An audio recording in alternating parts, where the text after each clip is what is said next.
What's the story, Morning Glory? What is the word, Hummingbird? Thank you so much for clicking on my channel and for joining me for this review of 90 Day Fiancé Happily Ever After Season 9, Episode 7. Let's get into the stupidity that is Jasmine and Gino. First of all, I would like to know from Messy Michelle, why in the world do you hate Gino so much? Like, what is the backstory there?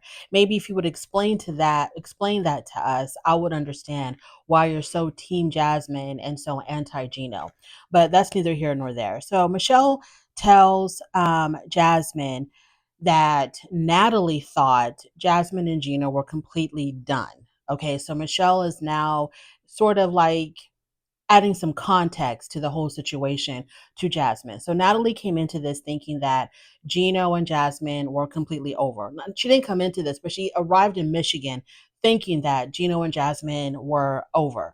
Michelle says that Gino lied to Natalie because he made it seem like it was over between him and Jasmine, and he failed to tell her that when he met up with Jasmine that he was talking about reconciliation. And I'm like, when did Gino talk about reconciling with Jasmine? When he had that meeting with Jasmine at the bar, Gino was very much on guard and he was very much in defense mode. And he didn't say anything about wanting to get back with Jasmine. Jasmine was the one that was wanting to get back with Gino, talking about how much she missed Gino and she missed the good times that they had.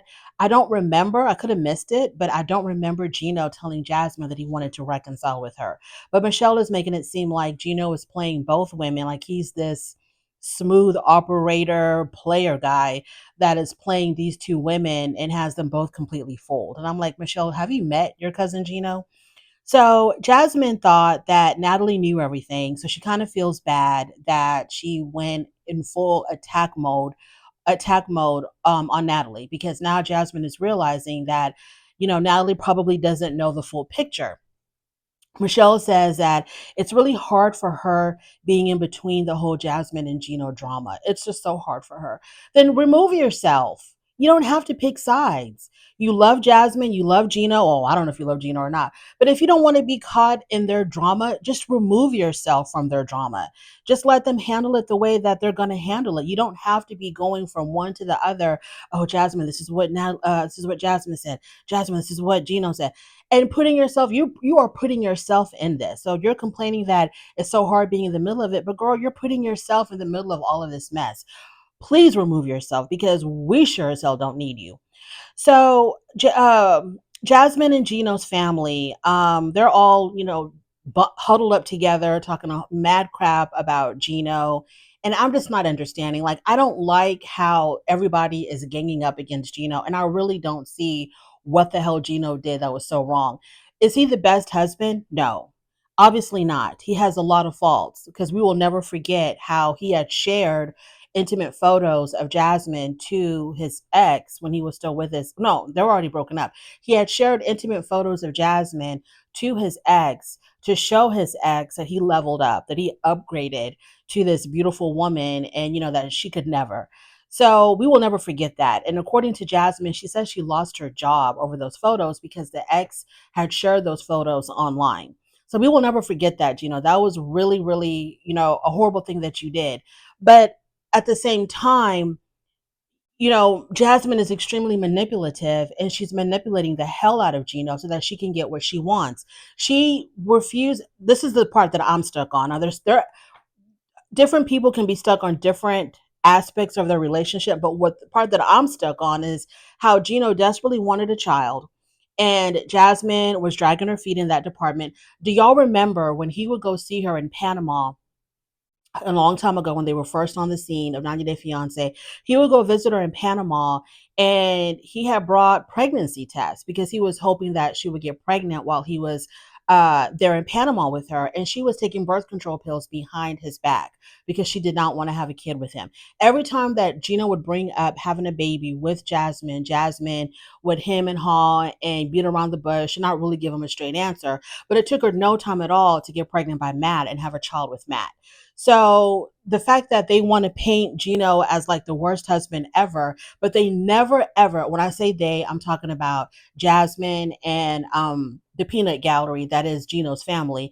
They never want to mention the things that Jasmine has done to Gino, how she emasculates him, how she throws in his face, how other men were better lovers than he was, how she wouldn't give him a straight answer about having a child with him, and how basically she just did this whole open marriage thing. She completely manipulated the whole entire open marriage thing to fit her needs. For whatever reason, she's tired of Gino, doesn't want to be with Gino, doesn't want to sleep with Gino. Gino can't, get it up for her, or whatever the situation is. And so instead of them trying to fix that issue or going their separate ways, she wants to stick with Gino either for financial purposes or immigration purposes. She wants to stick with Gino and still be with another man, ends up having a whole baby with another man, but still she's the victim. She still wants to be the one as the victim. He's the one that's ruining her life. He's the one that's, doing horrible things to her. And I just don't see it that way. So it really aggravates me to see how Jasmine and his family are huddled together talking about this man, how they're all ganging up against him. And Gino has no backbone at all. He can't defend himself. He can't defend Natalie. He can't defend anybody. He has zero backbone. And he's a weakling, and they feel good that they're bullying this man and they're talking about this man and they're coming after this man. It makes them feel really good and just shows how small they really are. So Matt goes outside to talk to Gino and Natalie because Natalie is trying to leave. She's trying to, she's called an Uber, waiting for her Uber to come, and she's trying to get the hell out of there. At least Gino had the decency to stay with her. Now, I know he didn't want to go back into the lion's den, so he probably had no choice but to stay with Natalie, but at least he did that. So Matt goes out to talk to Gino and Natalie, and his whole mission is to try to persuade Natalie to see Gino the way that they see Gino. Like he's this horrible guy lying to all these women. He's mistreating his wife. He's lying to you, lying to Jasmine. And that was his mission. So when he comes out there, he says that, Gino is, he threw Natalie out. Did he even tell you that he wanted to reconcile with her? Did he mention that to you? And Natalie says, I don't know what that's all about. And the conversations that I've had with Gino are strictly between me and Gino. And if he's the one that's manipulative and he's lying to me and lying to Jasmine, then why didn't Jasmine attack him? Why did she come after me? If he's this horrible guy that you're trying to paint him to be, why did she come after me and not him? And he was standing right there. Why didn't Matt come after Gino? If y'all are like so like, oh, Gino's like the worst thing ever. Well, why did Matt say something to Gino in the heat of the moment? So Natalie says she's more concerned about the fact that the she-devil attacked her and not Gino. Matt brings up how Gino was still responsible for Jasmine, and they're still married, and they're still married. Of course, they're still married, you idiot. We all know that. Natalie knows that they're still married. And the whole thing about Gino still being responsible for Jasmine, Natalie was like, that's got nothing to do with me. I don't even know why you're bringing that up. That's got nothing to do with me. So Natalie didn't care about any of that. And Natalie wanted to know, okay, so anyways, the whole thing is Natalie's like, okay, now you're coming to attack me. Your woman attacked me. You couldn't control your woman. She was coming after me. And she's trying to understand, like, why am I the enemy here? And she's an enemy because Jasmine is extremely male centered. Jasmine went and attacked Natalie for no reason because Jasmine doesn't know who the hell Natalie is.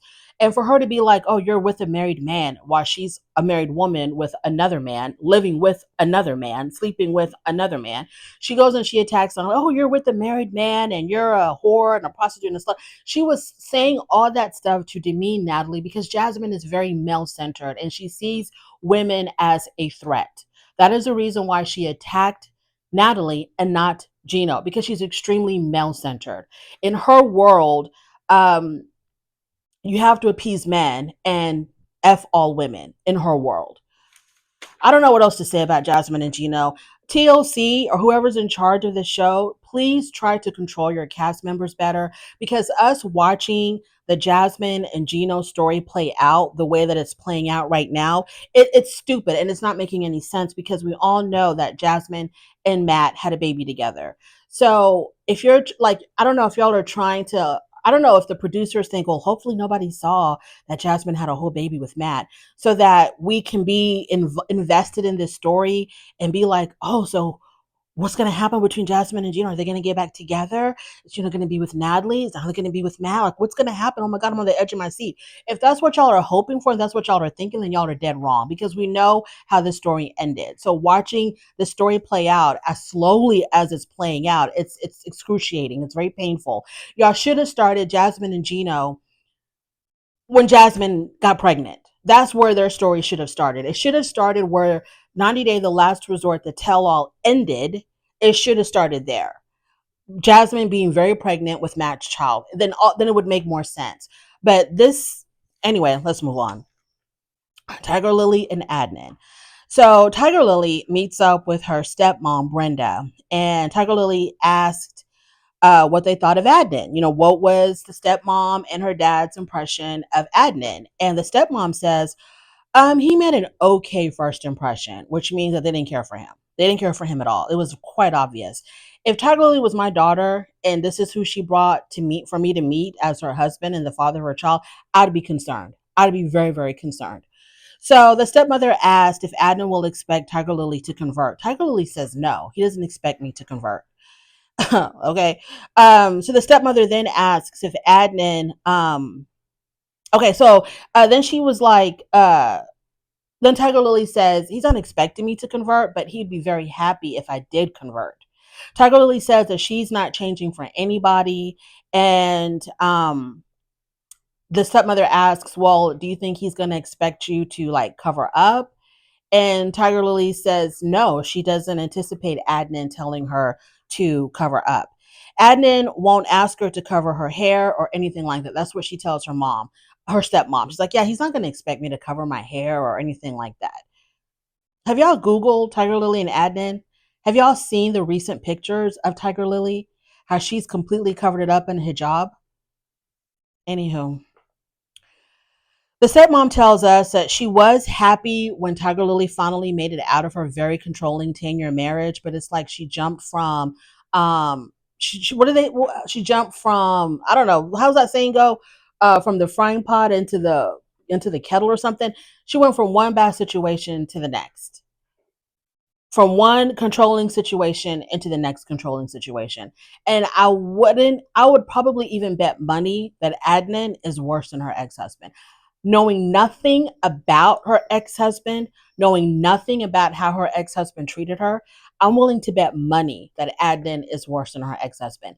How we see him behave on camera, I promise you, that is just the tip of the iceberg.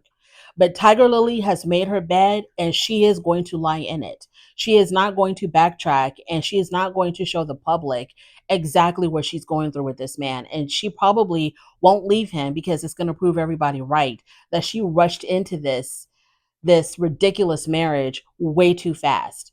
Because the way he showed out in tonight's episode, I know that Tiger Lily is not happy in this marriage. I know that there's just no way that I'm going to believe that Tiger Lily is happily married to Adnan. So it is one day until the birth of their child. So this is the day before she's supposed to have her scheduled C-section. So they're in their log cabin and she's making cookies. And Adnan says that he's very worried about his son's religion. And Tiger Lily's like, I don't understand. Like, why are you worried? We've already decided that he's going to be Muslim. And then Adnan says, well, what if something happens to me? You know, who's going to be responsible for the religious upbringing of my child? So basically, he's basically, you know, bringing up all of this nonsense because his whole point is I'm expecting you to convert and I'm expecting you to convert ASAP. I don't think he really cares. He's really concerned about what if he dies and who's going to do the religious. He don't care about that. What he cares about is his wife being Muslim, and he's going to use the baby to try to convince her to convert, which I think is a very sick thing to do, is to use your child to control your wife, to make her do what you want her to do. So you're going to say, oh, I'm so worried about the religious upbringing of our child. If you want her to be a Muslim, just say you want her to be Muslim. Just say that. Leave the baby out of it. She's already agreed that the child is going to be Muslim. She's already consented to that. So if you want her to be, just talk about what you want. Leave the baby out of it. Adnan says that he needs to save her. he's worried about her soul. He's worried about what's going to happen to Tiger Lily in the afterlife. And in the beginning, Adnan tells us he really didn't care that she was Christian. He began to care about it once she became pregnant with his child.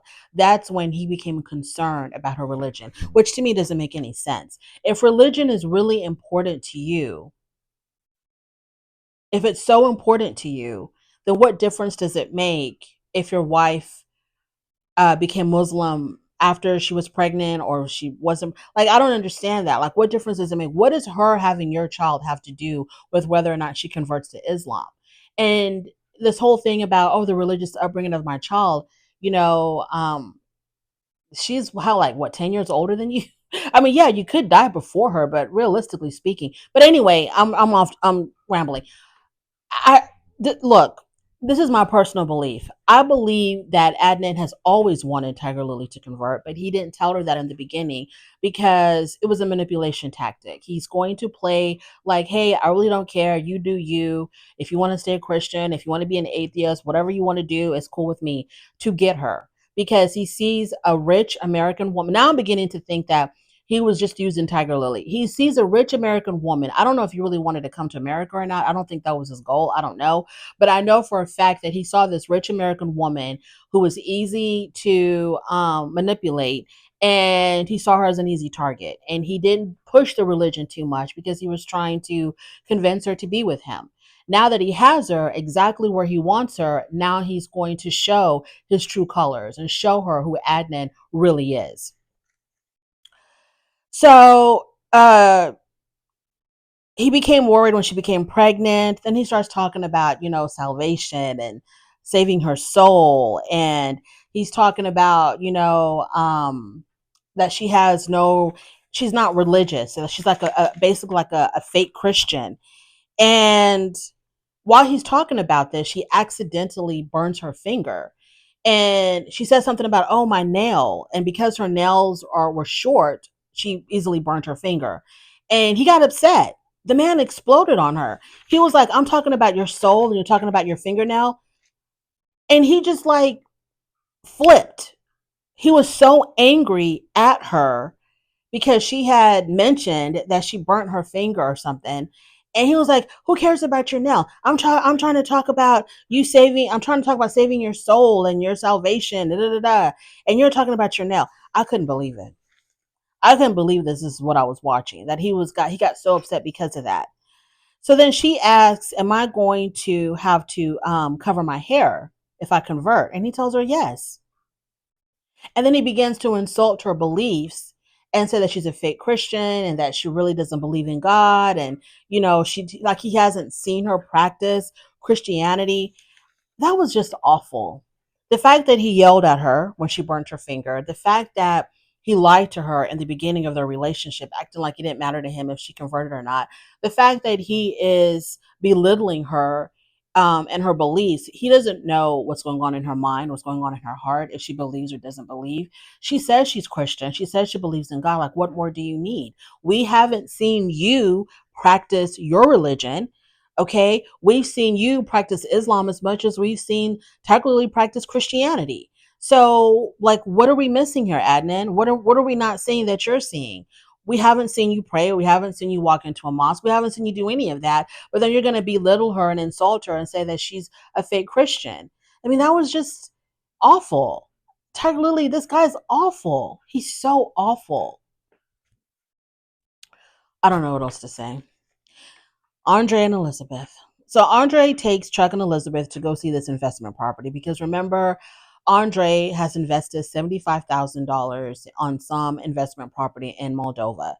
And Chuck has arrived in Moldova under the pretense of helping them look for a home, but he's really coming to check out that investment property. He wants to see what has this man done with my daughter's $75,000. That is what Chuck is here for. They don't need Chuck there to help them look for a home or a condo or a townhouse. Chuck is there to see what's happening with this 75K. So Andre has been very evasive when it comes to the discussion of this investment property. So now he's got to put up or shut up. So now he's got to actually show them this investment property. I literally thought that he had just pulled up to some random piece of property because he has nothing to show, but maybe this is what it was. So they pull up to this building. On the outside, it looks a little bit run down, but not that bad. And when they go inside, it is completely demolished. It's like there's nothing but rubble in there. Nothing but rubble. Chuck is like, did a bomb go off in this building? Like, what the hell is this? Elizabeth says, we don't do demos, like complete demolitions. We renovate. We don't do demolitions. Like, what the hell is this? So Andre starts giving up. He starts talking about, well, because of the Russian Ukrainian war, there's been a delay. And Elizabeth is like, what does the Russian Ukrainian war have to do with this property in Moldova? So he's like trying to find an excuse. He's beating around the bush. He doesn't know exactly what to. The truth is, he got involved with some shady people. They took the money and ran. That's the bottom line. And Chuck obviously figured this out. And he was like, no, these people took the money and ran. They stole this money from you. So you're out 75K. And he's still trying to like give all of these explanations and like, no, it's the Russian Ukrainian war. You got bamboozled. Okay, Andre, you got how are you going to give somebody 75K? I don't know if the 75,000 was the total amount for the renovation of this property or whatever, but like Andre, how did you let yourself get bamboozled like this? Why would you give them all the money up front without anything being started? Like, how did this? And so Elizabeth is pissed off because she had no idea that these people took the money and ran. So Elizabeth is highly pissed off. And she's like, well, why didn't you tell me? Why did you keep this from me? And so after that, she's not trying to hear anything else from Andre. The next time that we see Andre and Elizabeth, they're back in their hotel and she's packing up because she's about to get on that midnight plane to Florida and get the hell out of Moldova. And Andre's like, what are you doing? And she's like, what the hell does it look like I'm doing? I'm packing up. I'm leaving. I'm leaving tonight. Me and the kids are leaving. You can come, you can stay. I really don't care. I am on my way back home. And he's like, oh, no, you're not. Relax, Elizabeth. Just relax. And Elizabeth is like, yeah, I'm leaving. Yeah, I'm out of here. So she's packing up. Her father comes to get her. Her and the kids are gone. They are on that plane back to Florida. And Andre is just basically trying to figure out what happened. What the hell is going on? Darcy and Giorgio.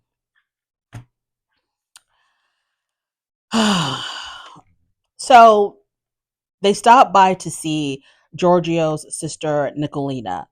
Nicolina lives very far away from their parents, from Giorgio's parents, and so they stopped to see her first. He hasn't seen his sister in 13 years. She's gotten married, she's had two kids, and Giorgio has missed all of that. And so him and his sister have this really heartwarming reunion after being apart for 13 years. He introduces Darcy to Nicolina and her family. The sister says that Darcy is very beautiful, but the age gap will impact their relationship in the long run, and that her brother would regret never having kids. Now, I don't know why she assumes that. Maybe he just doesn't want kids. Have they ever had that conversation? Maybe he doesn't want children. Darcy asks the sister if Georgie ever speaks about her. Has Georgie mentioned me to you? Does he talk about me? And the sister was like, yeah, he talks about you all the time. He talks about how much he loves you and that he wants to be with you forever. And I kind of felt like that wasn't genuine. I kind of felt like the sister was just saying that so that Darcy's feelings wouldn't get hurt. Um, I didn't feel like it was very sincere. It was like she was just saying whatever she had to say to make Darcy feel better. I really didn't. I kind of call BS on that. That this is what Georgie is saying to his sister. Yeah, I love her and I want to be with her forever. He doesn't even tell Darcy this, but he tells his sister this. Okay. Back at the hotel, it's Saturday night. Darcy's ready to party. She's ready to paint Bulgaria red. And she's like, come on, let's go. Let's go have drinks. Let's go clubbing. Come on. And Georgie's like, yeah, I don't think so. And Georgie says that the next day they're going to go see his parents. And this was a surprise to Darcy because Darcy thought they had a couple of more days before actually meeting his parents because she was under the impression that the parents were traveling. They were out of town. And Georgie says, well, they came back early, so they're back, and we're going to see them tomorrow. So then she's upset because she's not mentally prepared to meet his parents the very next day. She thought that she still had a little bit of time. So she gets upset at him, like, why didn't you tell me? And then this discussion leads to him not being very transparent about his finances. And I'm like, where did that come from? How do we come from, oh my God, I'm meeting your parents tomorrow, to, and you hired your money for me? I don't know how much you're making. Are you getting paid cash? And I'm like, what? What, Darcy? Like, where's this coming from? So she's upset. Evidently, Georgie's not revealing his finances. She doesn't know anything about the money that he's making and where he keeps his money and how much he's making. And I'm like, how do you not know that? And how are you okay with not knowing that? How much money your husband is making? How come you've never seen his bank account? Like, I don't understand. What is really going on between the two of y'all, Darcy and Georgie? So then she starts talking about how he's looking for an exit plan. He wants to leave her. He wants to go find somebody younger and prettier than her. So all of her insecurities come pouring out because, she thinks that this man's on the verge of leaving her. And I'm like, how do we get to that? How do we get from, oh my God, I'm meeting your parents tomorrow, to, I don't know how much you're making. Where's your money? What are your finances? To, you're looking for an exit plan. That's exactly what you're doing. You're looking for an exit plan because you want to be with somebody younger and prettier than me. That's exactly what you want to do. That's why we're here in Bulgaria. What? I had whiplash trying to keep up with Darcy and all of her arguments. And Georgie's like laying in the bed like, oh my God. And so he understands how to calm her down, just to be very lovey-dovey with her, that gets her to shut the hell up. So he's like, I just want to hug you. So he gets up, he hugs her, he pulls her on top of him on the bed, and this is what gets her to calm the hell down. Some love and affection, some TLC, tender loving care, gets her to shut the hell up. I was so confused. Brandon and Julia. Julia's parents have arrived, but they've arrived in Washington, D.C. So I guess the plan was for them to for them to see D.C., Washington, D.C. first before they go to Brandon and Julia's home down south, wherever they live, Virginia, I don't know. So the parents arrive and Julia and Brandon meet them at the hotel. And Brandon, oh, by the way, on their way to the hotel, Brandon had asked Julia, do your parents know about your infertility issues? And she was like, no, I don't talk to them about that because I don't want to worry them. They get to the hotel, they meet the parents, and they go up to the rooms. And Brandon had booked two rooms, one for him and Julia, and the other for Julia's parents. And then then there was this big confusion about the rooms, and Julia was talking about somebody sleeping on the couch, and I was like, what? Why does somebody have to sleep on the couch? There's two rooms, two couples, two rooms. And then Julia tells us that her parents are divorced, so they can't sleep in the same room. I'm like, Brandon, how did you mess that up? Like, how did, what? I'm so confused. Like, her parents are divorced. I'm assuming you know that about your wife's parents. So why would you book a room for them to be in alone? Like, I don't know. The next day, they take a tour of Washington, D.C., and Julia is harping on Brandon. Give my parents a history lesson. Talk about the buildings. Talk about this. Talk about that. But you have to do it in Russian. Do you not know your husband? Your husband doesn't speak Russian, Julia. Just like Brandy, did you not know her parents were divorced? So, Julia, do you know that your husband doesn't speak Russian? You want your husband to give them a full tour and explain the history of America all in Russian. And he doesn't speak Russian. Okay. So they finally are headed home to Virginia. I think that's where they live. And as soon as they enter their home, it's all decorated in 4th of July decoration because Brandon's parents have infiltrated Brandon and Julia's home and had decorated it while they were gone and had planned like this surprise welcome to America party for Julia's parents. So as soon as they walk in, Brandon's parents yell out surprise, and Julia's pissed because they've crossed yet another boundary by coming to their home behind their back and decorating their home. And I get that feeling of, that invasion, that feeling of being invaded, your privacy is being invaded. You have no idea that they had done this. I totally get that. And I think that I can just imagine Brandon's dad telling his wife. I don't think it's a good idea for us to go to their home and do this whole surprise welcome to America party. And I can see Brandon's mom saying, "Oh, don't worry about it. She'll get over it. Don't worry about it. She'll get over it." Oh God, I don't know what else to say. I don't know what else to say other than Brandon and Juliet. Why are y'all even here? I guess for us to follow their fertility journey. Maybe that's why they're here. Thank you so much for joining me. I really do appreciate it on your way out. Please do not forget to rate the video if you like this content. Subscribe to my channel, and I'll definitely talk to you later. Bye.